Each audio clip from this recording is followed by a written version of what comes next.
اسرائیل عیون موسیٰ میں. یہ سینا کے وہ عیون موسیٰ ہے جہاں اسرائیل کے لوگ فرعون سے بچ کر حضرت موسیٰ اور حضرت ہارون کی سرداری میں رہتے تھے. لفظ عیون موسیٰ کے معنی ہیں موسیٰ کا چشمہ. بنی اسرائیل 12 قبیلوں میں بٹ گئے تھے. ہر ایک قبیلے کو پانی پینے کے لیے الگ الگ جگہ مقرر تھی تاکہ وہ لوگ اس بات پر جھگڑا نہ کریں.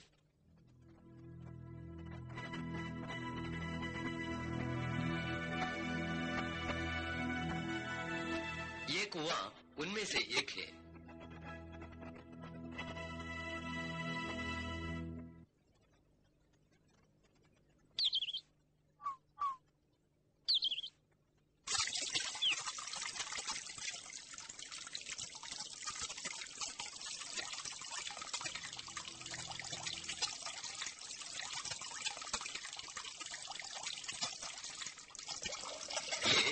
دوسرا چشمہ ہے جس کو بنی اسرائیل نے استعمال کیا تھا اور صحرائے سینا میں آج بھی قائم ہے. چشمے کی جگہ پر جو لوہے کی نلی کا کھنڈر دکھائی دے رہا ہے وہ بعد میں قائم کیا گیا تھا.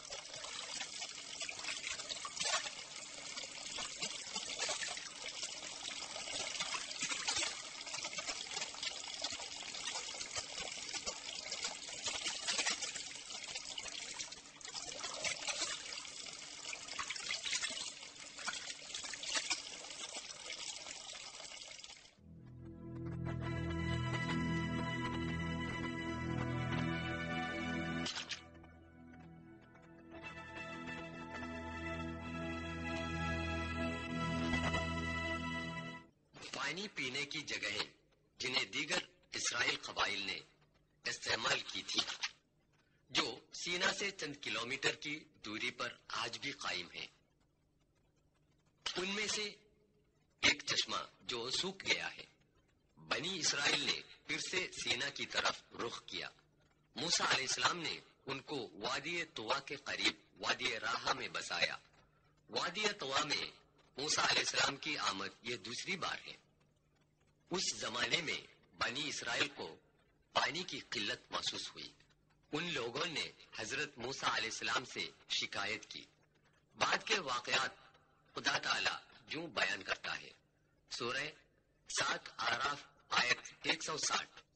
وَقَطَّعْنَاهُمُ اثْنَتَيْ عَشْرَةَ أَسْبَاطًا أُمَمًا وَأَوْحَيْنَا ہم نے ان کو 12 گروہ بنایا اور جب موسیٰ کی قوم نے ان سے پانی طلب کیا تو ہم نے موسیٰ کو پیغام دیا کہ اپنی لکڑی پتھر پر مار.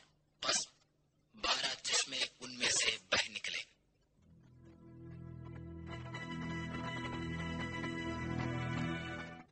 Swiss canal university research centre کے عہدیدار اس کے متعلق بیان دیتا ہے. كده يسموه وادي الأربعين. اجتمعوا 40 ولي هنا في وادي الأربعين. بعدين عطشوا قال يا موسى أنا عطشنا. قال أنا عليه الصلاة والسلام 40 يوم ميقات 40 يوم قال لميقات ربي 40 يوم هم. أيوة كانت لهم. وبعدين خبط لهم الصخرة ب 12 عين. طلعوا 12 عين قالوا أنا عايزين نشرب يا موسى. خبط 12 عين وبعدين شربوا من وادی 40 کے نام سے مشہور اس وادی میں موسیٰ علیہ السلام نے اس پتھر پر مارا ہے. چشمے جو نکلے تھے اس کی نشانیاں آج بھی برقرار ہیں. بعد میں سوکھ گئے. یہ تقریباً وادی طوا سے 3 کلومیٹر فاصلے پر ہے. أن اضرب بعصاك الحجر فانبجست منه 12 عينا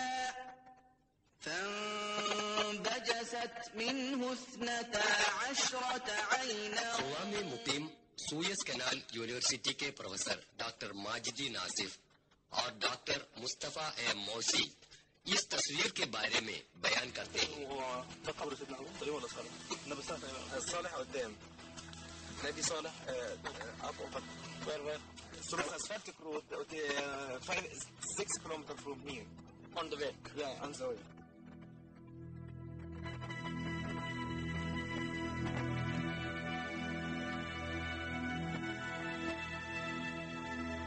خدا تعالیٰ نے حکم دیا کہ سینا کے قریب بنی اسرائیل کو بسائے، اور سینا پہاڑ کے اوپر جس کی اونچائی 7359 قدم ہے 40 دن اللہ تعالیٰ کی عبادت میں بیٹھے رہیں۔ سورہ 7 آراف آیت 142 میں اللہ تعالیٰ فرماتا ہے، وواعدنا موسى 30 ليلة وأتممناها ب10 فتم ميقات ربه 40 ليلة وقال موسى لأخيه هارون اخلفني في قومي وأصلح ولا تتبع سبيل المفسدين۔ ہم نے موسیٰ سے 30 یوم کا وعدہ کیا اور 10 روز بڑھائے تو وعدہ الہی پورا 40 روز کا ہوا۔ اور موسیٰ اپنے بھائی ہارون سے کہہ گیا تھا کہ میری قوم میں میری نیابت کر اور اصلاح کرتے رہیے اور مفسدوں کی راہ نہ چلیو۔ بائبل میں حریب کے نام سے مشہور اسی پہاڑ کے اوپر حضرت موسیٰ علیہ السلام عبادت میں مصروف رہے تھے کہ خدا تعالیٰ کی دیدار کا مطالبہ کیا۔ سورہ 7 آراف آیت 143، تو مجھے ہرگز نہ دیکھ سکے گا، لیکن تو پہاڑ کی طرف نظر رکھ، اگر وہ اپنی جگہ پر قائم رہا تو بھی مجھے دیکھ سکے گا۔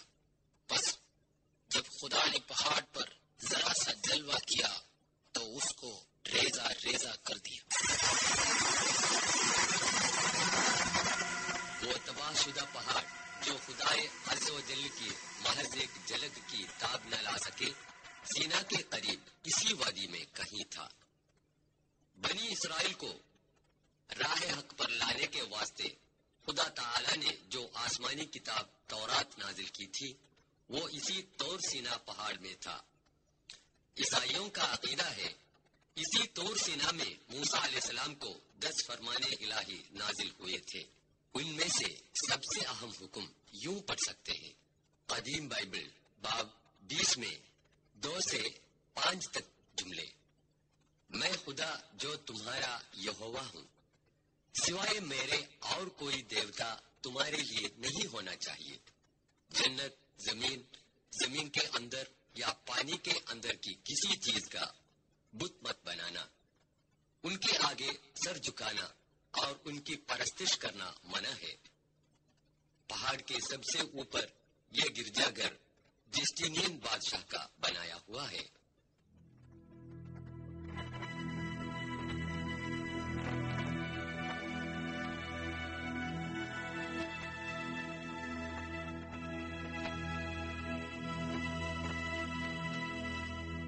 خلافت عثمانیہ میں تعمیر کردہ ایک چھوٹی سی مسجد۔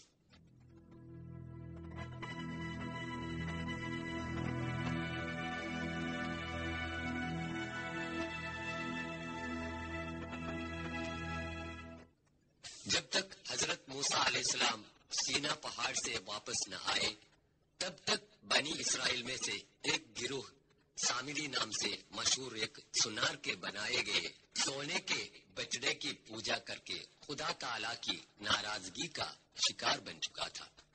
یہ بھی اس وادی راہا کے دوران قیام میں ہے۔